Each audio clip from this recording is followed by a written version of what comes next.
Hello students, today we are going to learn about Java programming. Java programming क्या है, इसके features क्या हैं, कैसे हम Java programming को बाकी प्रोग्रामिंग लैंग्वेजेस से अलग करेंगे, क्या इसके मेरिट्स डीमेरिट्स हैं उनके बारे में बात करेंगे. So this is going to be basic class of Java programming today. हम ट्राई टू फिगर आउट कि चीज़ें किस तरीके से काम करती हैं, क्या इसके रेप्लिकेशंस होते हैं, क्या इसके पॉजिटिव्स होते हैं, उनके बारे में फिर बात करेंगे. तो Java programming, right. So history की बात करें तो हम इसको बहुत ब्रीफ में देख लेते हैं. जेम्स गॉसलिंग ने सबसे पहले जावा लैंग्वेज के बारे में बात की, ठीक है, अराउंड 1995 के आसपास, ठीक है. तो बोलते हैं कि कॉफ़ी लवर था. सो कॉफ़ी लवर था इसलिए जावा का साइन भी कुछ इस तरह का है, आपके कॉफ़ी कप टाइप में इस तरीके से आपको जावा का कुछ साइन भी देखने को मिलता है, राइट. जो टीम थी which was developing that particular language Java, so वो कॉफ़ी लवर थी. तो मतलब ऐसा बोला जाता है, मे और मे नॉट बी, राइट.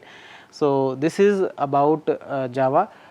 उससे पहले की अगर बात करें तो एक ग्रीन टीम भी इसको ने भी इस पर काम किया, तो इसको उस टाइम उस वजह से भी जाना गया, और उसके बाद इसको ओक बोला गया, राइट. इसको ओक के नाम से जाना गया, और बाद में इसका नाम जावा तो सबसे लास्ट में देखने में आया है कि जावा लैंग्वेज जो है वो एग्जिस्टेंस में आई, राइट. तो जावा में ऐसा क्या नया था जो इससे पहले की लैंग्वेजेस नहीं अचीव कर पाई, राइट. तो जब तक हम ये नहीं जान पाएंगे कि इससे पहले की लैंग्वेजेस जो काम करती थी उनमें क्या कमियां थी, तब तक हम ये नहीं मेरिट में ला सकते हैं कि हम जावा क्यों पढ़ें, right. So first we need to find out why to learn Java, right. So अगर हम बात करें सी एंड C++ की, राइट. सो अगर मैं C++ को भी अभी एक सेकंड के लिए हटा दूं, अगर हम सबसे पहले C की बात करें तो हमें पता है कि वहाँ जब भी आप काम करते थे तो मोस्टली आज भी कंपाइलर्स को डेवलप करने के लिए C यूज़ में आती है, जो कि आपने C में पढ़ा होगा. Will not get into too much of that thing, but ठीक है, आपने C के बारे में पढ़ा होगा. प्रोसीजर्स आप मतलब मेथड्स आप इसमें लिखते हैं और वो इंडिपेंडेंटली फ्लोट करते हैं प्रोग्राम के अंदर. सो एक स्ट्रक्चरल काइंड ऑफ जो थिंग है वो कहीं ना कहीं आपको मिसिंग रहती है. दूसरी एक इम्पॉर्टेंट कंसेप्ट क्लासेस का वहाँ कोई जिक्र नहीं है, राइट. और यूज़र के बहुत ज़्यादा नज़दीक की लैंग्वेज आपकी नहीं मानी जाती है, राइट. कि यूज़र जो डेली लाइफ में डेली लाइफ का जो टच है वो यहाँ थोड़ा सा मिसिंग आपको मिलता है, क्योंकि आपकी जो चीज़ें हैं वो सारी एक रियल लाइफ को सिनेरियो को ध्यान में रख करके बनती तो हैं, लेकिन वो समझी नहीं जाती हैं उस तरीके से, राइट. तो अब बात करते हैं C++ में ऐसा क्या एडवांटेजेस रहे जिसने ओवरकम किया प्रॉब्लम्स को C की. तो C++ मेनली आपकी ऑब्जेक्ट ओरिएंटेड प्रोग्रामिंग लैंग्वेज थी. अब what you understand about object, तो हम जावा पढ़ रहे हैं, तो मेरे हिसाब से आप जब ये वीडियो देख रहे हैं तो आपने कुछ C++ के कंसेप्ट्स को पढ़ा ही होगा, ठीक है. तो उसको ऑलरेडी आपने एक बार देख लिया है, और एक बार हम उसको थोड़ा सा देख लेंगे, क्या ऑब्जेक्ट होता है, क्या इसका प्रोग्रामिंग का मेथड होता है, उसके फीचर्स क्या हैं, उसके बारे में हम थोड़ी सी बात आपको कर लेंगे, राइट. तो ये ऑब्जेक्ट ओरिएंटेड प्रोग्रामिंग लैंग्वेज थी C++, और इसके बाद जितनी भी प्रोग्रामिंग लैंग्वेज बनी है मोर ओवर कहीं ना कहीं वो यही कंसेप्ट जो है वो यूज़ में कर रही हैं, ठीक है. तो अब जावा क्या यही कंसेप्ट यूज़ करती है. तो पहले तो C++ देखें, तो जो C में फीचर्स थे वो आपको C++ में मिले हैं, राइट. ये फीचर्स तो आपको मिले ही हैं, और साथ ही साथ इन्होंने क्या किया है, इसके अंदर ऑब्जेक्ट ओरिएंटेशन भी डाल दिया है. तो आपका जो प्रोग्राम्स थे वो यहाँ पर तो डायरेक्टली फ्लोट ही करते थे, जबकि आप जब C++ की बात करें तो आपके पास जो प्रोग्रामिंग फाइल होती थी वहाँ डायरेक्टली तो प्रोग्राम्स फ्लोट कर ही रहे हैं, साथ में आप क्लासेस भी बना सकते थे और उस क्लास के अंदर भी प्रोग्राम्स को लिख सकते थे। तो ये मतलब यूज़र का चॉइस है, दिस इज़ प्रोग्रामर्स चॉइस कि आपको प्रोग्रामिंग लैंग्वेज के अंदर क्या यूज़ करना है। समटाइम्स आपको सी का यही फीचर यूज़ करना है, लाइक आप कंपाइलर बना रहे हैं या कुछ और ऐसा बेसिक काम कर रहे हैं, तो हो सकता है कि आपको सी ही यूज़ में आए, तो वहाँ आप ये नहीं कह सकते हैं कि सी प्लस प्लस अच्छी है या नहीं है, राइट। तो वो चीज़ आप जो है थोड़ा सा ध्यान में रखते हैं। आपको कहीं ऐसा प्रोग्राम लिखना है जहां आपको इस तरह का आर्किटेक्चर चाहिए, जहां पर आपका कुछ क्लासेस भी बने, कि क्लास क्या होती है वो अभी छोड़ दीजिए, हम उसको अच्छे से बात करेंगे क्योंकि वो तो सबसे इम्पोर्टेंट टॉपिक है। बट हाँ, आपको कुछ इस तरह का स्ट्रक्चर चाहिए तो वहाँ आप उसको यूज़ कर सकते हैं सी प्लस प्लस को, राइट। अब बात करते हैं हम जावा की। तो जावा की अगर हम बात करें तो जावा, जैसा कि हमने देखा, आपके ऊप्स के कंसेप्ट को यूज़ करती है, ठीक है, उसमें कोई इशू नहीं है। अब अगर हम बात करें इस प्रोग्रामिंग लैंग्वेज की, तो ये सारे इसके फीचर्स आप बोल सकते हैं। अब फीचर्स में सबसे पहले जो चीज़ निकल के आती है, जो बहुत ही फैसिनेटिंग भी रही प्रोग्रामिंग के फील्ड में, which is object, right. Object क्या है, क्या इसके क्यों ऑब्जेक्ट बनाने की ज़रूरत पड़ी, राइट। तो वो चीज़ें, तो अब जैसे मान लीजिए मैं आपको बिल्कुल बेसिक से स्टार्ट करके बताऊं, तो जैसे मान लीजिए आपने लिखा int a is equals to 10, ये आपने एक स्टेटमेंट लिखा। क्या आपका ये स्टेटमेंट आपको कुछ भी ऐसा किसी भी चीज़ का बिहेवियर बता रहा है क्या, कि भाई ये किस चीज़ का a है। अब अगर मैं एक ही जगह लिख दूं यहाँ पर ब्रेक, राइट, मैं यहाँ लिख देता हूँ इंट ब्रेक, राइट। तो इसका मतलब ये है कि आपका जो ब्रेक है, या और इसको हम अच्छे से लिखे तो मान लीजिए स्पीड लिख देते हैं। तो इसका मतलब ये है कि आप कुछ प्रोग्रामिंग कर रहे हैं, तो उस प्रोग्रामिंग में आप किसी जो स्पीड है उसको 10 करना चाह रहे हैं, लेकिन स्पीड तो किसी भी चीज़ की हो सकती है, राइट। तो अभी भी आप प्रोग्रामिंग में उस टच तक नहीं पहुंचे हैं जो ये बता सके कि आखिर हम किस चीज़ की स्पीड की बात कर रहे हैं। लेकिन अगर मैं यहाँ लिख दूँ इस तरीके से कि ये भाई किसी एक कंटेनर में रखा हुआ है, जो डॉग लिख लें या बाइक लिख लें, राइट, इस तरीके से किसी कंटेनर में ये चीज़ रखी हुई है, ठीक है। और मैं यहाँ बोल दूँ कि बाइक की स्पीड की मैं बात कर रहा हूँ। जैसे ही आपने बाइक लिखा, राइट, जैसे ही आपने बाइक लिखा, और अब आपको बिल्कुल स्पष्ट समझ, मतलब क्लियरली समझ में आता है कि स्पीड की किसकी बात हो रही है, बाइक की बात हो रही है। अब बाइक क्या है, बाइक एक रियल टाइम चीज़ है जिसको हम देख सकते हैं, you can touch it, feel it, और आप जानते हैं कि बाइक एक रियल टाइम ऑब्जेक्ट है। तो बाइक जो है वो यूज़र के करीब है, राइट। तो अगर हम बाइक की प्रॉपर्टीज़ को तरीके से रखना चाहें, उसके अंदर जो भी फंक्शंस लिखें, जो भी वेरिएबल्स लिखें, वो सारे आपके बाइक के कंसर्न करते हुए हों, तो इस तरह की कुछ जो प्रोग्रामिंग होती है वो ऑब्जेक्ट ओरिएंटेड प्रोग्रामिंग के अंदर आती है। तो जो आपको समझ में आ गया कि ये सी में आप बहुत ज़्यादा मिस करते थे, लेकिन यहाँ आप ऐसा नहीं करते हैं। तो अगर ऑब्जेक्ट की आपसे बात करे कोई, तो ऑब्जेक्ट जो है वो रियल टाइम एंटिटी होता है, ठीक है। आपसे कोई पूछे व्हाट इज ऑब्जेक्ट, तो ऑब्जेक्ट जो है वो रियल टाइम एंटिटी है। कोई मतलब इसके अंदर शूशा करने की ज़रूरत नहीं है कि ये है वो है, रियल कुछ नहीं। ऑब्जेक्ट मतलब कुछ भी जो आप देख रहे हैं, अगर आप उसकी प्रॉपर्टीज़ डिफाइन कर पा रहे हैं तो वो ऑब्जेक्ट है, राइट। और उसके रिगार्डिंग आप क्लास बना सकते हैं, फंक्शंस बना सकते हैं, ऑब्जेक्ट्स को बाइंड कर सकते हैं, सब कुछ कर सकते हैं, ठीक है। इसका मतलब आप प्रोग्रामिंग करने का एक नया तरीका सीखते हैं जब आप बात करते हैं इस पर्टिकुलर ऊप्स कंसेप्ट की, राइट। सो ये एक तरह का आपका ऑब्जेक्ट हुआ। अब ऑब्जेक्ट बनेगा किसका, राइट। आखिर आपने बोल दिया कि भाई रियल टाइम एंटिटी है। अब ऑब्जेक्ट क्या हुआ, क्या इस बाइक को मैं ऑब्जेक्ट कह सकता हूँ, ठीक है, डिपेंड करता है। जैसे मान लीजिए अब मैं यहाँ इसको इस तरीके से पूरा बॉक्स बनाता हूँ, और इस बॉक्स के ऊपर कहीं मैं लिखता हूँ बाइक, यहाँ मैंने बाइक लिखा, ठीक है। अब क्या एक ही बाइक है? मान लीजिए कोई कंपनी को सॉफ्टवेयर बनाना चाहती है, तो क्या वो कंपनी ये चाहेगी कि आप एक ही बाइक बनाएं? ठीक है, ऐसा तो होगा नहीं। इसका मतलब क्या होगा कि आपके पास में बाइक्स एक से ज़्यादा हो सकती हैं, ठीक है। जब बाइक एक से ज़्यादा होंगी तो ऑब्वियस बात है आप कुछ इस तरीके से नॉमिनेशन उसका नॉमेनक्लेचर करेंगे, B1, B2, B3 और n नंबर ऑफ बाइक्स आप बनाएंगे। जब आप n नंबर ऑफ बाइक्स बनाएंगे, आपके पास तो क्लास तो बाइक है, राइट। तो अब उसका ऑब्जेक्ट किस तरीके से बनाएंगे? तो बिल्कुल यही है जो आप देख रहे हैं, यही प्रोग्रामिंग है। जब आप यहाँ लिखेंगे तो आप अगर मान लीजिए कुछ इस तरीके से लिखेंगे कि ये मेरी बाइक क्लास है और ये इसका ऑब्जेक्ट है। अभी कोई छोड़ दीजिए, आप नेमिंग कन्वेंशन वगैरह सब आपको पढ़ाएंगे धीरे धीरे, बट अभी के लिए आप ये समझिए कि ये बाइक क्लास का हमने एक ऑब्जेक्ट बना दिया है, ठीक है।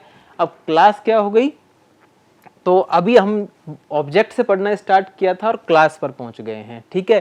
तो क्लास क्या हो गई? जैसे मान लीजिए आप एक स्टूडेंट्स की बात करें तो ये एक क्लास है, इसमें N1, N2 और बहुत सारे स्टूडेंट जो हैं वो आपके बैठते हैं। तो मान लीजिए ये आपका CS फर्स्ट बैच है, तो ये क्लास का नाम हो गया और ये इसके अंदर स्टूडेंट्स हो गए, राइट। तो आप चाहें तो क्लास CS1 को क्लास रेफ़र कर सकते हैं और ये इसके अंदर जो भी फंक्शंस होंगे, जो भी बच्चे होंगे, जो उनके बिहेवियर होंगे, उनको आप मैनेज कर सकते हैं, वो आपके ऑब्जेक्ट की तरह ट्रीट भी हो सकते हैं।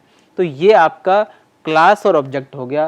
डोंट वरी, इसको हम पूरा प्रोग्रामिंग के हिसाब से देखेंगे, बट अभी की अगर बात करें तो हाँ, इस केस के अंदर आपका क्लास और ऑब्जेक्ट दोनों हमने देख लिए हैं। तो क्लास क्या हो गया? एक ओवरऑल जो भी आपके पास पूरा सिस्टम है वो क्लास है, और उस क्लास के जब आप इंस्टेंस बनाएंगे, राइट, मतलब जब आप उसको इंस्टेंशिएट करेंगे, आप उसके ऐसे real time number of objects बनाएंगे, ये आपके ऑब्जेक्ट हो गया। और ऑब्जेक्ट क्या होगा? वो एक तरीके से ब्लूप्रिंट होगा क्लास का, कि ये आपकी क्लास है।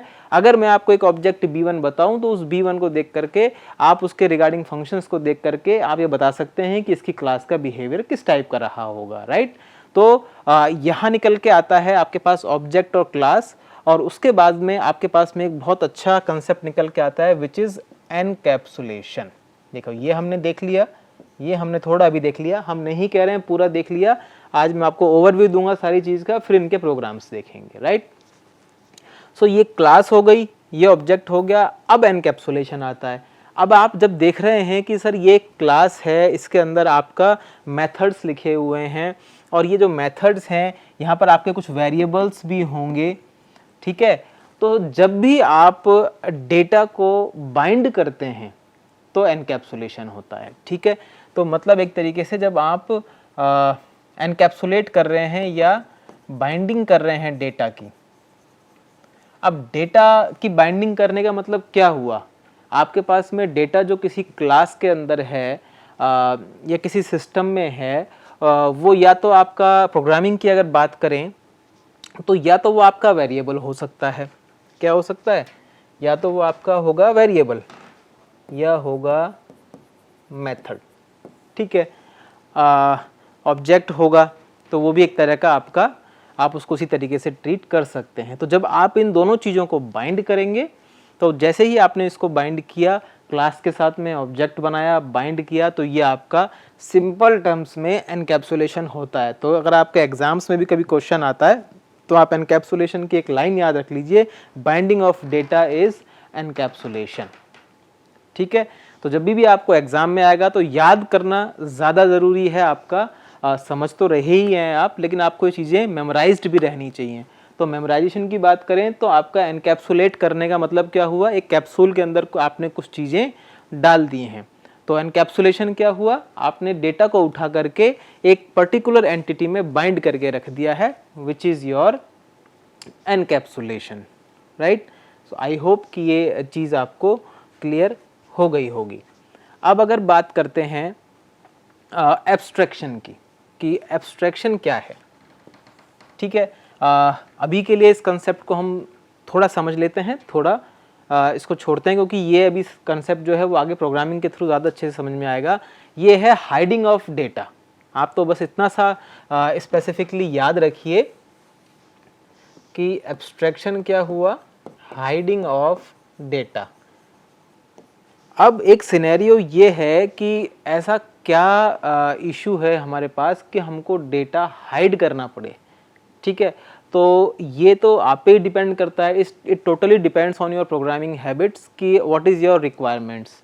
If you are talking about banking applications, तो उन बैंकिंग एप्लीकेशंस में आपको मान लीजिए मैनेजर है, उसके नीचे और क्लरिकल स्टाफ है जो काम कर रहा है, तो सबके अपने अपने राइट्स होते हैं कि किसी को कितना दिखेगा आपका जो डेटा है, किसी को कितना पोर्टल पर डेटा दिखेगा। So it's totally depends on the system, right. So एक अगर जनरल सिनेरियो में बात करें, जब हम ऑब्जेक्ट ओरिएंटेड प्रोग्रामिंग पढ़ रहे हैं तो हम रियल सिनेरियोज की बात करेंगे। तो अगर रियल सिनेरियोज की बात करें तो एक बैंकिंग एप्लीकेशन ले लीजिए या एक कंपनी में ले लीजिए, मैनेजर हो गया, एम्प्लॉयज़ हो गए और भी स्टाफ हो गया, तो सबकी हायरार्की होती है कि किस हायरार्की के अंदर आप जो है डेटा को एक्सेस करना चाहते हैं। अब जब आप डेटा को एक्सेस करने की बात कर रहे हैं तो ये आप समझिए कि अगर मैनेजर कोई चीज़ देख रहा है और वो 90% ऑफ द डेटा देख रहा है आपका मैनेजर, ठीक है।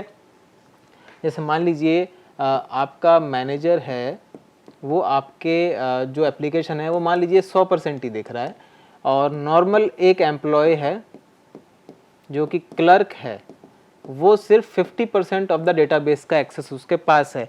इसका मतलब ये है क्लर्क जो है वो अगर जस्ट कुछ डेटा एंट्री का काम कर रहा है तो वो सिर्फ अपनी सैलरी देख सकता है, बाकी सबकी सैलरीज वो नहीं देख सकता है, जो कि मैनेजर कंपेयर करने के उससे देख सकता है। जितने भी 100,000 ऑफ एम्प्लॉयज़ हैं उनकी सैलरीज को मैं एक्सेस कर सकूं, right.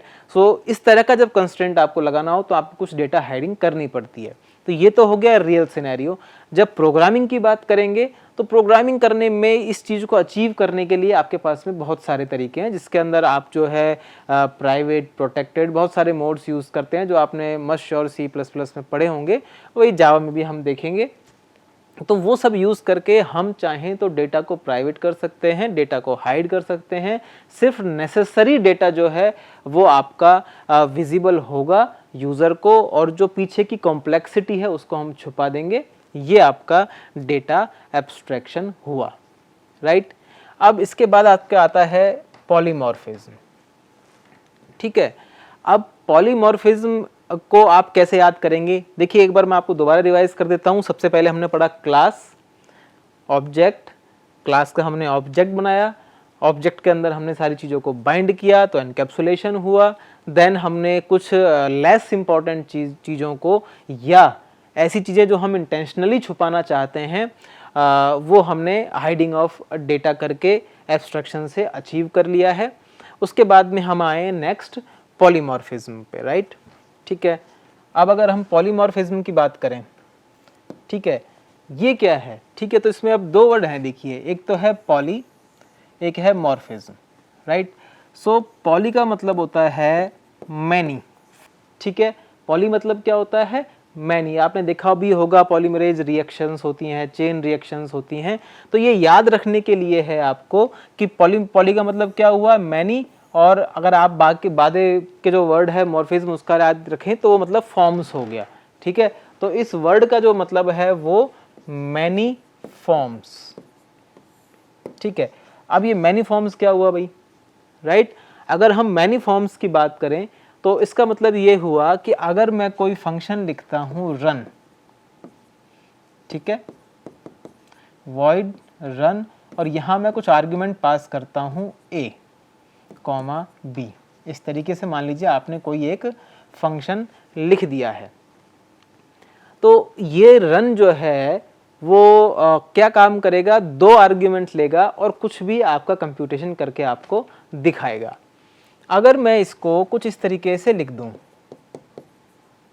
void run a, b, c, ठीक है। अब रन जो फंक्शन है आपका वो एक से ज़्यादा इनपुट ले रहा है, ठीक है, एक से ज़्यादा टाइप से इनपुट ले रहा है। तो इसका मतलब क्या हुआ? जो ये रन आपका फंक्शन है इसकी एक से ज़्यादा फॉर्म्स आपको देखने को मिली, और जब ये एक से ज़्यादा फॉर्म्स आपको देखने को मिली हैं, यही आपका पॉलीमॉर्फिज्म है। अचीव कैसे करते हैं, प्रोग्रामिंग कैसे करते हैं, वो अभी हम देख लेंगे। अभी के लिए हमारा मेन कंसर्न जो है वो किस पर आ गया है, हमारा मेन कंसर्न ये है कि हमको कॉन्सेप्ट समझ में आना चाहिए ऊप्स का कि क्या है, क्योंकि जब तक आपको यूजेबिलिटी समझ में नहीं आएगी, जैसे मान लीजिए आप कहीं मैनेजर बनते हैं जा करके, और आपको कोई प्रोजेक्ट असाइन होता है, आपको नहीं होता है, एज यू ऑलरेडी नोज कि आईटी कंपनीज किस तरीके से काम करती हैं। आपको बुलाया जाता है कि भाई आप आइए, 5-6 मैनेजर आते हैं जो प्रोग्रामिंग में ऑब्वियसली साउंड होते हैं, उनसे पूछा जाता है कि आप हमें ये बताइए कि हमारे पास इस तरह का एक सिस्टम बनाना है, इसमें हम कौन सी तो लैंग्वेज यूज़ करें, क्या टूल्स यूज़ करें, कितनी मैन पावर लगेगी। तो जब तक आपने प्रोग्रामिंग को उस नज़रिए से नहीं पढ़ा है, तब तक आप ये चीज़ जज ही नहीं कर सकते हैं कि मैं कौन सी प्रोग्रामिंग लैंग्वेज में इसको बनाऊं। ठीक है, क्योंकि वो तो आपको एक डॉक्यूमेंट पकड़ा देगा एसआरएस कि भाई ये रिक्वायरमेंट स्पेसिफिकेशंस हैं, आप पढ़ के और हमको बताइए। फिर 4-5 मैनेजर्स में से जिसका सबसे अच्छा प्रपोजल उनको लगेगा, उसको प्रोजेक्ट मिलता है। तो एक मैनेजर को अर्न करना पड़ता है प्रोजेक्ट कंपनीज में, राइट। उसके लिए आपको ये बहुत बहुत हेल्पफुल रहता है कि आपको ये पता हो कि चीज़ें किस तरीके से काम करती हैं, राइट। तो ये आपका पॉलीमॉर्फिज्म का कॉन्सेप्ट हुआ, ठीक है। और पॉलीमॉर्फिज्म के बाद में आपका आता है इनहेरिटेंस, राइट। तो अब आप समझिए, इनहेरिटेंस आपने C++ में भी पढ़ा होगा, ठीक है। एक बार मैं आपको और थोड़ा सा ब्रीफ कर देता हूँ इसके बारे में, फिर इसके प्रोग्राम्स तो हम देखेंगे ही, ऑब्वियस है। इनहेरिट करने का मतलब क्या हुआ कि आपने कोई चीज़ अपने से ऊपर से इनहेरिट की है, मतलब जैसे आपके फादर हैं, उन फादर की प्रॉपर्टी आपके नाम होगी, आपके भाई के नाम, बहन के नाम होगी। तो इसका मतलब क्या है कि इनहेरेंट प्रॉपर्टी है वो आपकी, राइट। तो अब इसके अंदर कुछ वहाँ तो हम कंस्ट्रेंट्स नहीं लगा सकते हैं, बट ये कंस्ट्रेंट्स यहाँ लग सकते हैं, ठीक है। जब प्रोग्रामिंग आप करेंगे तो इसका मतलब क्या हुआ, अब यहाँ फादर मदर तो चलेगा नहीं, ठीक है। तो यहाँ क्या चलने वाला है आपका, ठीक है। जैसे इनहेरिटेंस की बात करें तो कुछ इस तरीके से चलेगा कि मान लीजिए कोई क्लास ए है, ठीक है, और एक आपके पास में मैं ले लूँ कोई क्लास बी, मतलब बहुत तरह के वो होते हैं आपके इनहेरिटेंस। अभी मैं एक मान लीजिए कोई नॉर्मली एग्जांपल लेता हूँ इनहेरिटेंस का। तो अगर मैं सबसे ऊपर वाली क्लास जो है इसको बेस क्लास मानूँ, तो मान लीजिए ये फादर हो गए, और ये सन हो गया, और ये जो है इस फादर का सन ये हो गया। एरोज मान लीजिए मैं इस तरीके से चला देता हूँ, तो ये आपको डिफाइन करने वाली बात है। तो ऑब्वियस बात है कि इसकी प्रॉपर्टी जो है वो इसके पास आ गई, बी के पास, और बी की प्रॉपर्टीज़ सी के पास आ गई हैं, राइट। तो ये एक तरह का स्ट्रक्चर हुआ जिसमें आप इनहेरिट कर सकते हैं चीज़ों को, ठीक है। अब इससे हमको मिलेगा क्या, जैसे हमने पॉलीमॉर्फिज्म देखा, ये देखा, इससे हम ऑब्जेक्ट ओरिएंटेड प्रोग्रामिंग के कौन से सबसे इम्पॉर्टेंट कंसेप्ट को अचीव करना चाहते हैं, ठीक है। उसका नाम है, ध्यान से सुनिए, जिसके लिए सारे खेल होते हैं, विच इज़ कोड रीयूजेबिलिटी, ठीक है। अब भाई ये अचानक इतना इंपॉर्टेंस में कैसे आ गया कोड रीयूजेबिलिटी वर्ड, ठीक है। तो अब आप समझिए कि आप एक कोड को 1000 बार लिखें, instead you are writing a code and you are using it 1000 times, right। तो इसका मतलब क्या हुआ कि आपने अगर ये 1 2 3 4 5 लाइन्स का कोड लिखा, और ऐसा आपने 1000 बार लिखा, तो आपका 1000 मल्टीप्लाई बाई 5 विच इज 5000 रोज आपके पास में प्रोग्रामिंग में आ गई हैं, which is almost doing the same thing. अब आप क्या करेंगे, ये कंसेप्ट क्या कहता है कि आपने एक बार इसको लिखा और आप इसको यूज करो 1000 टाइम्स। अब जब आपने इसको यूज 1000 टाइम्स किया, इसका मतलब क्या हुआ कि आपने कहीं ना कहीं कुछ लूपिंग की है। तो लूप तो 1000 टाइम्स चलेगा, मतलब रिपीटेशन ऑफ लूप्स जो है वो 1000 टाइम हो सकता है। उससे क्या होगा, सिर्फ कंट्रोल स्विचिंग में जो टाइम लगने वाला है आपको, वो आपको जो कंपाइलर है वो रिटर्न करके देगा। उसके अलावा आपको कोई ज़्यादा टाइम लगने वाला नहीं है। जबकि 1000 लाइंस के कोड को मेंटेन करना, अब when I am talking about maintain, it means कि उसको डिबग करना और इसके बाद में इसमें फंक्शनलिटीज़ को ऐड करना।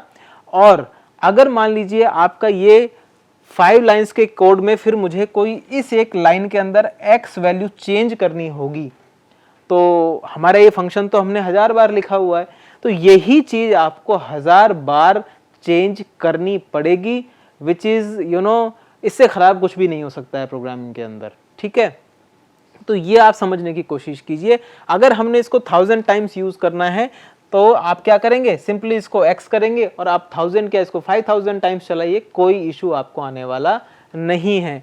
तो इससे मैं आपको कहना ये चाह रहा हूँ कि अगर आप प्रोग्रामर हैं, मैनेजर नहीं है, प्रोग्रामर हैं, और आप प्रोग्राम करते हैं, कोड करते हैं चीज़ों को, तो उस केस में क्या होने वाला है आपके साथ में, आपको बुलाया जाएगा, आप जैसे 4 प्रोग्रामर्स बड़ी कंपनी में होंगे, वो सेम कोड लिखने को आपको देंगे और जिसका लेस टाइम ऑफ कंपाइलेशन होगा। टाइम से कोई मतलब नहीं होता, टाइम आप चाहे 10 मिनट ज़्यादा लीजिए, 1 दिन ज़्यादा लीजिए, अगर एंड ऑफ द डे आपका कंपाइलेशन टाइम कम आ रहा है, ठीक है, कंपाइलेशन टाइम जब तक आपका सबसे लोएस्ट होगा, काम पांचों ही लोग कर रहे हैं, आउटपुट पांचों का सही है क्योंकि सीनियर प्रोग्रामर हैं तो वो तो कंसर्न ही नहीं है, लेकिन जिसका टाइम सबसे लेस होगा कंपाइल टाइम, उसी का प्रोग्राम डेटाबेस एडमिनिस्ट्रेटर रन करवाने के लिए आगे पास करेगा।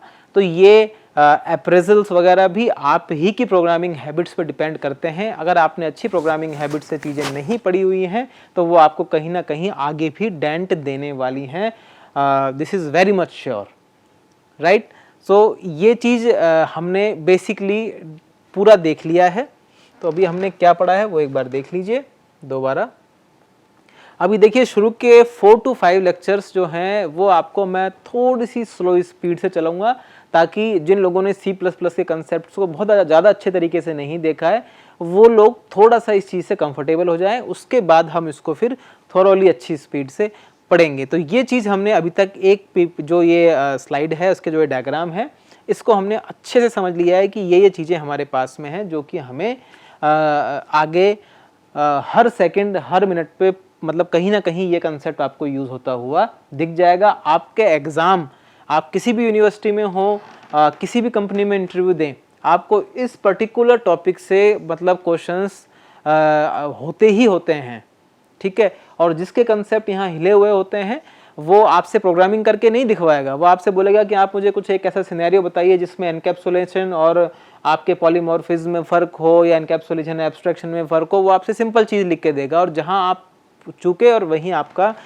वो जो पूरा कंसेप्ट वो समझ लेगा। वो आपसे सिंपल पूछेगा एनकैप्सुलेशन क्या होता है, अगर आपने वहाँ चूक गए तो वो समझ जाएगा इसको प्रोग्रामिंग ऊप्स की नहीं आती है, वो यही मान के बैठ जाएगा। तो ये आपको थोड़ा सा कंसर्न्ड होके चीज़ें आपको देखनी होंगी, राइट। अब चलिए इसके बाद हम एक और इम्पॉर्टेंट चीज़ पर आते हैं तो वो ये है कि अब हमें प्रोग्रामिंग करनी है, ठीक है। तो प्रोग्रामिंग स्टार्ट करने से पहले आपको पता होगा कि प्रोग्रामिंग करने से पहले जो कंसेप्ट है वो क्या है, वो हमने देख लिया है। इसके बाद हम बात करते हैं टूल्स की।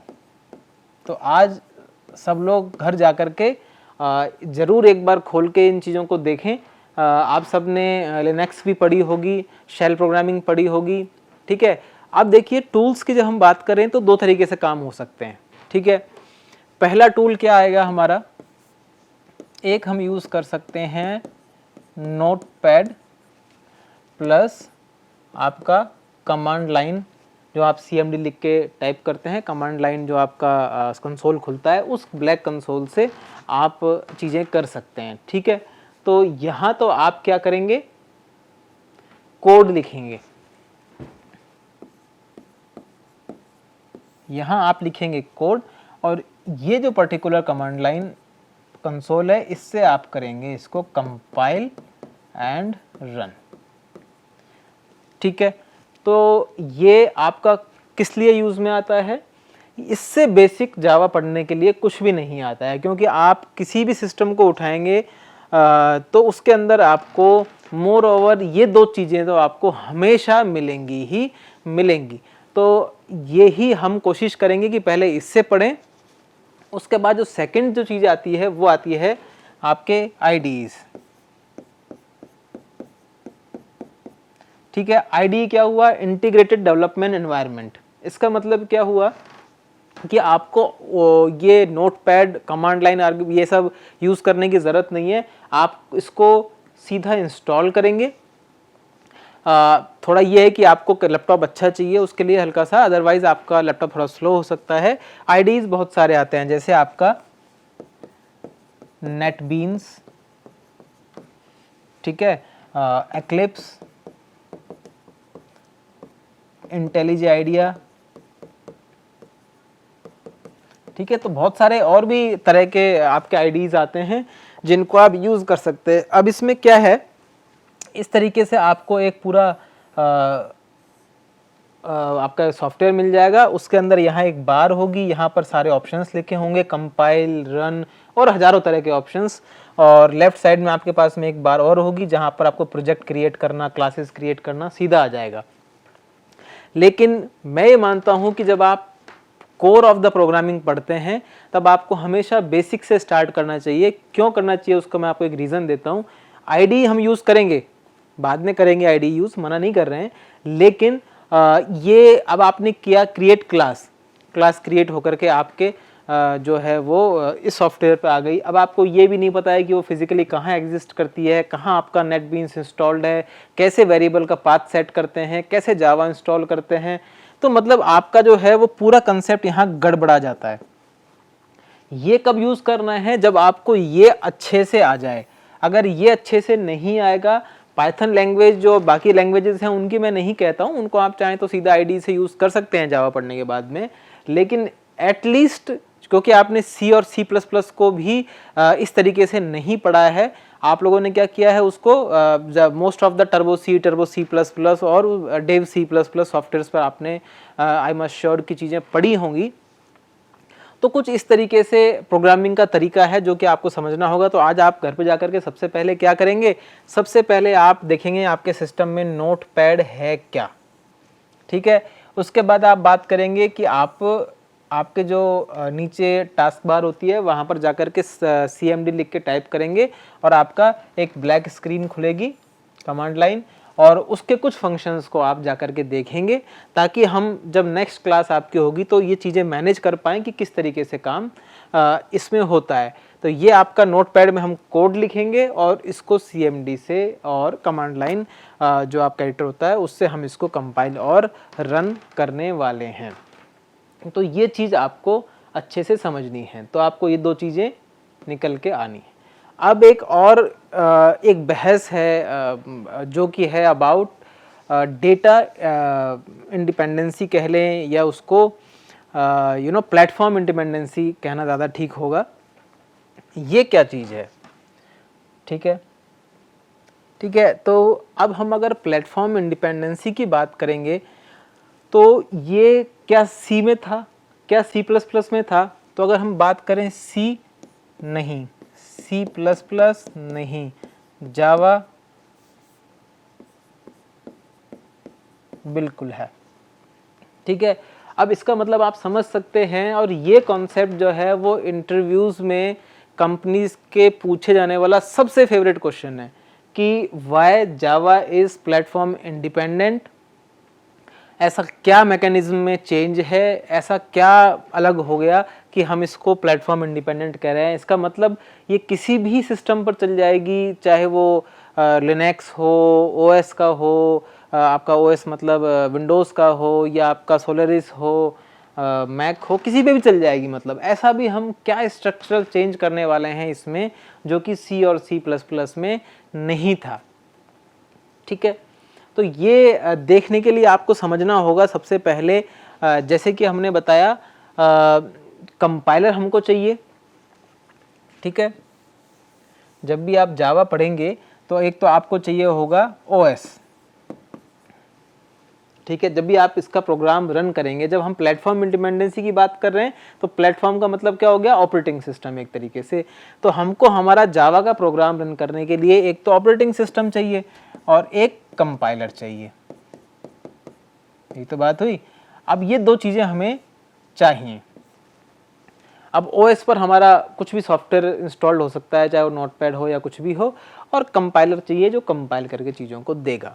तो ये चीज़ें मतलब रिक्वायर्ड होती हैं, उसके बिना आपका काम नहीं चलेगा। अब जब हम ओएस की बात कर रहे हैं तो हम एक तरीके से एक सिस्टम की बात कर रहे हैं कि आपने पीसीज लिए हुए हैं, मान लीजिए इस तरीके से आपने पीसी लिए हुए हैं और इन पीसीज पर आप चीज़ें रन करवा के देख रहे हैं, यहाँ आपका एप्लीकेशन डला हुआ है, ठीक है। अब प्लेटफॉर्म इंडिपेंडेंसी आपको क्या देती है, अब पहले उससे जावा की एप्लीकेशंस के बारे में पता करें आप। तो जावा की एप्लीकेशंस जो हैं वो समझेंगे तो आपको इंडिपेंडेंसी का मतलब समझ में आएगा। जावा जब आपकी लिखी गई तो ये लिखी गई आपके जो उस टाइम हार्डवेयर रिलेटेड चीज़ें थी उन पर इम्प्लाई करने के लिए जावा एप्लीकेशन यूज़ की गई। उसके बाद में इसको आपने मोबाइल एप्लीकेशन में भी देखा, बाद में मोबाइल ऐप्स भी इससे बनने लगे, इंटरनेट के काम में आने लगी, ठीक है। और अब आपके जो हैं जितने भी प्रोग्रामिंग्स में जहां आपके बैंकिंग एप्लीकेशन चल रही थी वहां भी आपके मोस्ट ऑफ जगह जावा वो काम कर रही है। तो ये आपका एप्लीकेशंस का एरिया इसका पूरा आता है, ठीक है। अब अगर हम बात करें C++ के अंदर पर्टिकुलरली किस तरीके से प्रोग्राम रन होता है, अब जिसने सी पढ़ी है पहले तो उसका सी और C++ का structure more over the same रहता है। तो अगर हम सी की बात करें, ठीक है, तो मान लीजिए ये आपका सोर्स कोड है, ठीक है, ये आपका सोर्स कोड हो गया जो कि हमने कोडिंग करके इसमें कुछ लिखा है। तो अब समझिए आप लोग कि आखिर ये आपका कंपाइल कैसे होता है। तो अब देखिए, सबसे पहले आपने एक हैश करके प्रोग्रामिंग करते हैं, तो हैश लिखते हैं। ये क्या है, ये आपका प्री प्रोसेसर डायरेक्टिव्स को बताता है कि आपका प्रोग्राम रन होने से पहले क्या क्या चीज़ें आपको इंक्लूड करनी है। तो आप हैश इंक्लूड लाइब्रेरीज वगैरह जो है वो सब लेकर के इसमें और काम करना स्टार्ट करते हैं। तो जैसे ही आपने यहाँ पर प्री प्रोसेसर की बात की तो आपके जितनी भी हेडर फाइल्स आपने लिखी हैं लाइक हैश इंक्लूड stdio, सारी फाइल्स जो हैं वो हैश हटा करके और उन सारी फाइल्स को इंक्लूड कर लेती हैं, ठीक है। उसके बाद में आपके पास में एक फ़ाइल बनती है और इस फाइल को कंपाइलर जो है वो कंपाइल कर करे और आपका एक ऑब्जेक्ट फाइल बनाता है जिसका आपका एक्सटेंशन होता है .o, ठीक है। ये आपकी ऑब्जेक्ट फाइल है। और एक कंसेप्ट आप थोड़ा सा ध्यान रखिए कि जो आपकी हेडर फाइल्स हैं और लाइब्रेरी फाइल्स में थोड़ा सा डिफरेंस ये देखिए, मोर ओवर ये चीज़ें सेम ही है, लेकिन इसमें थोड़ा सा फ़र्क ये है कि आपकी जो हेडर फाइल्स हैं ये सिर्फ आपका डिक्लेरेशन रखती हैं। जो भी आपके पास में फंक्शन होगा उस फंक्शन का डिक्लेरेशन आपकी हेडर फाइल्स रखती हैं, और जो भी इसकी इम्प्लीमेंटेशन है फंक्शन की, ठीक है, वो फंक्शन की जो इम्प्लीमेंटेशन है वो आपकी लाइब्रेरी फाइल्स के अंदर होती है। और जब आप यहाँ हेडर फाइल में उस पर्टिकुलर फंक्शन को डिफाइन करने की कोशिश करते हैं, और ये आपके ऑब्जेक्ट फाइल पर या आपके सोर्स कोड पर डिपेंड करता है कि आप कौन कौन सी फाइल्स को इंक्लूड करते हैं, और उनका डेफिनेशन आपको लाइब्रेरी फाइल्स में मिल जाता है। और जब ये ऑब्जेक्ट फाइल बन जाती है तो एक स्पेसिफिक टाइप ऑफ लिंकर जो है सॉफ्टवेयर, ये आपका इनको एग्जीक्यूटेबल कोड में कन्वर्ट कर देता है। और ये एग्जीक्यूटेबल कन्वर्ट कोड जो है वो .exe फॉर्म में बनता है, और ये .exe आपको मिलती है जो आप इंस्टॉल करते हैं अपने सिस्टम्स के ऊपर, ठीक है। अब सिस्टम्स जो है वो आपके पास में कितने हो सकते हैं, इस टाइप से विंडोज़, लिनक्स, मैक और सोलरिस जो है ऑपरेटिंग सिस्टम आपके पास में आ सकता है। अब जो सोर्स कोड आपने बनाया वो आपका क्या होगा, या तो .c फॉर्मेट में होगा अगर आप C प्रोग्रामिंग कर रहे हैं, और CPP में होगा जब आप C++ पढ़ रहे हैं, ठीक है। तो ये चल करके आपका लास्ट में आपको क्या मिला, .exe फाइल मिला जो आपको रन करनी है इन चारों ऑपरेटिंग सिस्टम पर। अब आपको पढ़ना क्या है, प्लेटफॉर्म इंडिपेंडेंसी किस तरीके से हो रही है। तो सी और C plus plus platform independent क्यों नहीं है, क्योंकि .txt फॉर्मेट जो है वो आपका विंडोज़ के अलावा कोई भी ऑपरेटिंग सिस्टम नहीं समझता है, और जब ये समझेगा ही नहीं इसको, तो ये इस पर डायरेक्टली तो रन नहीं हो पाएंगी। ठीक है, तो यहाँ यहाँ और यहाँ ये डायरेक्टली रन नहीं होती हैं, और इस केस में आपको यहाँ एक्स्ट्रा सॉफ्टवेयर्स इंस्टॉल करने पड़ते हैं और वो अलग तरीके से फिर पूरा काम होता है। तो इसका मतलब क्या है, यहाँ आप डबल क्लिक करके कन्वीनियंटली काम तो कर सकते हैं, लेकिन जब जैसे ही आपका ओएस चेंज होगा, आपका प्लेटफॉर्म जो है वो आपको कुछ रन टाइम एनवायरनमेंट्स जो है वो चीज़ें मांगेगा जो आपको नहीं मिलेंगी, और जब वो नहीं मिलेंगी तो आपका प्रोग्राम रन नहीं होगा। इसलिए ये प्लेटफॉर्म डिपेंडेंट होती हैं दोनों languages, C and C plus plus दोनों ही आपकी प्लेटफॉर्म डिपेंडेंट लैंग्वेजेस में काउंट होती हैं। अब बात ऐसी है कि अगर आप कोई सॉफ्टवेयर रन करते हैं, if this is your requirement कि आप सिर्फ विंडोज़ पर ही काम करना चाहते हैं, उन केस में आप जो है सी प्लस प्लस को यूज़ कर सकते हैं, कोई इशू नहीं है। अननेसेसरी आपको प्लेटफॉर्म इंडिपेंडेंसी के लिए जाने की ज़रूरत नहीं है, लेकिन ये सिनेरियो बहुत कम होता है, because we are having different type of users, they are also having different type of operating systems. तो ऐसा कोई कंसर्न मोर ओवर प्रोग्रामिंग में नहीं होता है। बट अब जावा जो है इस चीज़ को ओवरकम करने के लिए हमने जावा के बारे में बात की। अब जावा में कोई चीज़ जो है वो किस तरीके से रन होगी वो हम देख लेते हैं। जावा का देखिए बिल्कुल सिंपल सा कॉन्सेप्ट है। आपके पास में एक सोर्स फाइल है, ये आपके पास एक सोर्स फाइल है, एक जावा का कंपाइलर है, और ये जो कंपाइलर है वो आपको बाइट कोड देता है। अब जब हमने इससे पहले बात की थी तो वहाँ पर जो आपका ऑब्जेक्ट कोड बना था वो एक तरीके से आपका मशीन कोड था, जो कि आपकी मशीन समझती है, इसलिए वो मशीन पर डिपेंड कर रहा था। लेकिन यहाँ हमने जावा कंपाइलर ने एक इंटरमीडिएट कोड दिया जिसको बोला बाइट कोड, ठीक है, जिसका एक्सटेंशन होता है डॉट क्लास। इसका एक्सटेंशन क्या होता है, डॉट क्लास। ये आपका बाइट कोड हो गया जिसका एक्सटेंशन होगा डॉट क्लास। अब ये बाइट कोड क्या है, क्या ये मशीन लैंग्वेज में है, क्या ये 0-1 के फॉर्म में है, तो नहीं है। जब आप इसको खोलेंगे नोटपैड से या किसी भी उससे, तो ये 0-1 के फॉर्म में तो आपको बिल्कुल भी नहीं दिखेगा। ये उसके बीच की कोई फॉर्म होगी एनकोडेड टाइप की। आपको खोल के भी दिखाएंगे जब इसका प्रोग्रामिंग करवाएंगे, तो आपको सी और सी प्लस प्लस से इसको कंपेयर करके भी बात करेंगे, ठीक है। अब ये डॉट क्लास वाली चीज़ जो है वो क्या काम करती है, कैसे जावा को प्लेटफॉर्म इंडिपेंडेंट बनाती है, ये थोड़ा सा समझने की कोशिश कीजिए। तो यहाँ पर मान लीजिए आपके पास में ये सारे ऑपरेटिंग सिस्टम हैं, ठीक है। अब इन ऑपरेटिंग सिस्टम्स पर रन करने के लिए आपको एक JVM नाम की चीज़ होती है, इसको बोलते हैं जावा वर्चुअल मशीन, ठीक है। ये JVM जो है वो जावा को प्लेटफॉर्म इंडिपेंडेंट बनाता है, पर क्या JVM खुद प्लेटफॉर्म इंडिपेंडेंट है, तो इसका आंसर है नहीं। JVM जो है वो डिपेंड करता है आपके मशीन पर, बट बाइट कोड ये अच्छे से जो आपका डॉट क्लास में आपने लिखा है उसको हर तरह के ऑपरेटिंग सिस्टम पर रन कर सकता है, ठीक है। तो इसका मतलब हम जब ये बोलते हैं कि जावा वर्चुअल मशीन या JVM क्या प्लेटफॉर्म डिपेंडेंट है या इंडिपेंडेंट है, तो ये आपका प्लेटफॉर्म डिपेंडेंट होता है। ध्यान रखना, मोस्ट ऑफ द मतलब सॉफ्टवेयर कंपनीज में ये पूछा जाता है, तो ये प्लेटफॉर्म डिपेंडेंट होता है। जबकि जब आप इस पे प्रोग्राम को रन करते हैं तो ये JVM के थ्रू अपने सारे प्रोग्राम्स को रन करवा देगा, ठीक है। तो अब हम इसको अच्छे से समझते हैं। मान लीजिए हमारे पास में यहाँ पर विंडोज़ पर एक JVM 1 इंस्टॉल्ड है, लिनक्स पर JVM 2 इंस्टॉल्ड है, मैक का अपना है JVM 3, सोलरिस का है JVM 4। तो इस तरीके से मान लीजिए एक से ज़्यादा जावा वर्चुअल मशीन डली हुई हैं जो कि प्लेटफॉर्म डिपेंडेंट है। विंडोज़ के लिए स्पेशली JVM लिखा जाएगा, लिनक्स के लिए अपना JVM लिखा जाएगा, और कंसर्न बाकी ऑपरेटिंग सिस्टम्स के लिए भी इसी तरीके से चीज़ें लिखी जाएंगी। अब ये डॉट क्लास फाइल जो है हमने एक बार बना दी और ये किसी यूज़र को दे दी। अब वो यूज़र क्या करेगा, जाकर के ऑलरेडी उसके पास JVM कंसर्न JVM जो है वो इंस्टॉल्ड है जावा के थ्रू। तो आप जब भी डॉट क्लास फाइल को यहाँ पर लेकर के जाएंगे तो ये JVM पहले उसको डील करेगा और इसको इस पर्टिकुलर मशीन के समझने लायक उसमें चेंज करेगा, और फिर आपका प्रोग्राम रन हो जाएगा। यही कंसेप्ट यहाँ होगा।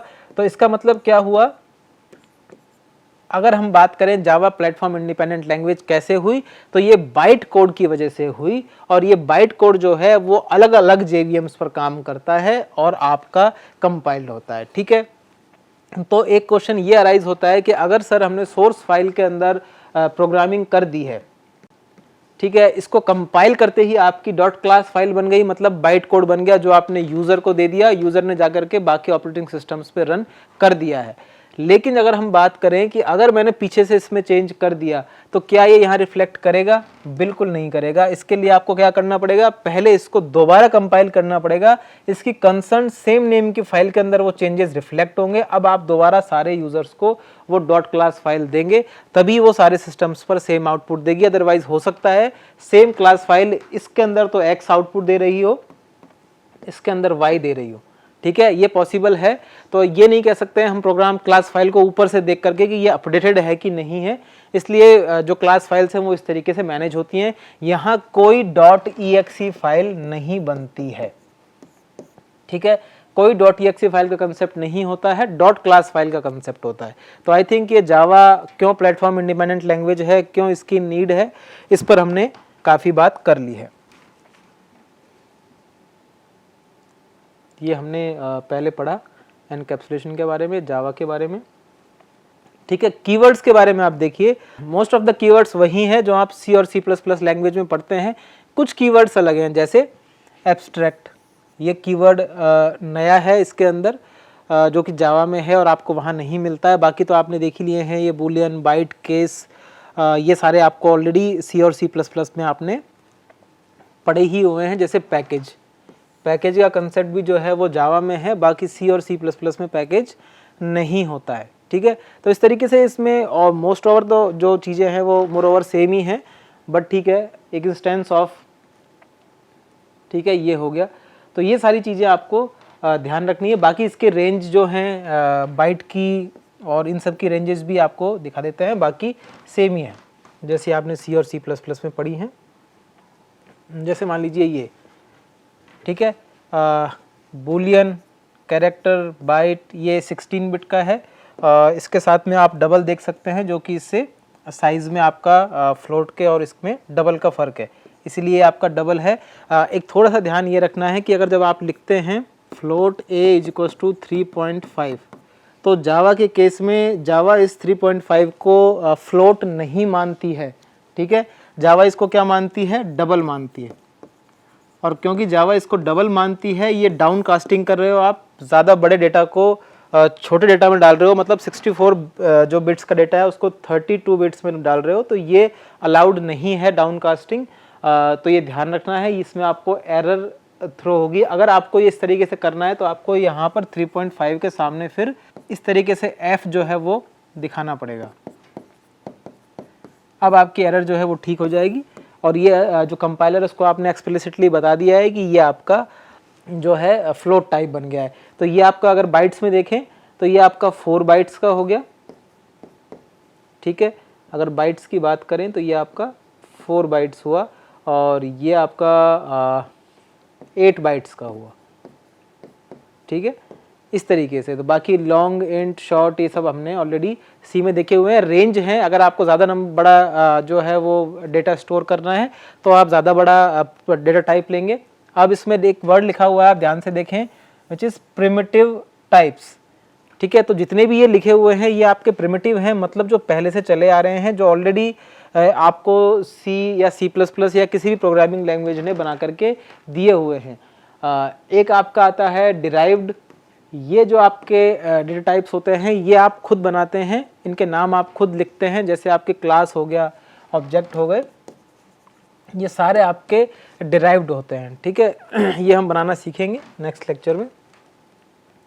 नेमिंग कन्वेंशन देख लीजिए। नेमिंग कन्वेंशन वैसे तो जावा जो है वो केस सेंसिटिव लैंग्वेज है। ठीक है, लेकिन अब केस सेंसिटिव किन किन चीज़ों में है वो भी आप देख लीजिए। जैसे क्लास नेम की बात करें, ठीक है, तो शुड स्टार्ट विद, अब ये शुड क्यों लगाया हुआ है, क्योंकि आप चाहें तो अपने हिसाब से इसको स्मॉल कैपिटल कर सकते हैं, लेकिन प्रोग्राम की रीडेबिलिटी के लिए ज़रूरी है कि आप क्लास का नाम जो है वो, जैसे मान लीजिए क्लास का नाम एम्प्लॉय है तो आप उसको इस तरीके से लिखेंगे, ठीक है ना, एम्प्लॉय E1, तो ये आपके क्लास का नेम हो जाएगा। इससे जो प्रोग्रामर आपके बाद इस पर्टिकुलर प्रोग्राम को मेंटेन करने के लिए या मेंटेनेंस के लिए आएगा, उसको सिर्फ ये आपका नेमिंग कन्वेंशन से पता चल जाएगा कि ये आपकी क्लास है, ये आपका फंक्शन नहीं है या कुछ और नहीं है, ठीक है। तो ये आपका अपर केस से स्टार्ट होता है, जैसे आपका मान लीजिए स्ट्रिंग कलर, इस तरीके से ये चीज़ आप देख सकते हैं। तो स्ट्रिंग क्लास है, कलर क्लास है। अच्छा, स्ट्रिंग से कंफ्यूज नहीं होना है, C++ में ये प्रिमिटिव डेटा टाइप्स में आता है, लेकिन यहाँ इसकी क्लास बन गई है, ठीक है। वो क्लासेस पढ़ लेंगे, बफर, बिल्डर, बहुत तरह की क्लासेस होती हैं। मेथड नेम की बात करें तो ये आपका लोअर केस से या लोअर लेटर से स्टार्ट होता है इस तरीके से, और ये जो तरीका है इसको बोलते हैं कैमल केसिंग, जहाँ आपका फर्स्ट जो लेटर है वो एक तरीके से स्मॉल होता है और सब्सिक्वेंट जो लेटर्स होते हैं वो कैपिटल होते जाते हैं। तो यहाँ आप मेथड्स को कुछ इस तरीके से लिख सकते हैं। लेकिन अगर जैसे आपका मान लीजिए सिंगल लेटर है, रन, आपको कोई भी रन मेथड लिखना है तो इस तरीके से आप रन मेथड को लिख सकते हैं, ठीक है।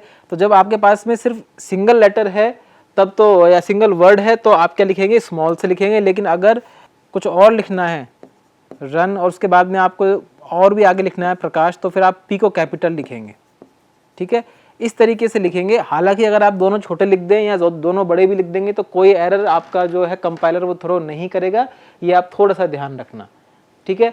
कंपाइलर कोई एरर नहीं करेगा, ये सिर्फ प्रोग्राम की रीडेबिलिटी के लिए है कि आप प्रोग्राम को अच्छे से समझ पाएँ और बाद में आपको देखते ही चीज़ें समझ में आने लगें। वेरिएबल का नेम सबको पता है, लोअर केस से स्टार्ट होता है और आप उसको आगे भी लिख सकते हैं। हालांकि आप इसमें कैसे फ़र्क महसूस करेंगे मेथड में और इसमें, मेथड के अंदर इस तरीके से आपका ये लगा होगा, जबकि वेरिएबल के अंदर आप ऐसे ब्रैकेट्स का यूज़ नहीं करते हैं। ऑल्दो कैमल केसिंग को यूज़ कर रहा है, नीचे लिखा भी हुआ है कैमल केसिंग क्या होती है, वो आप देख सकते हैं, ठीक है।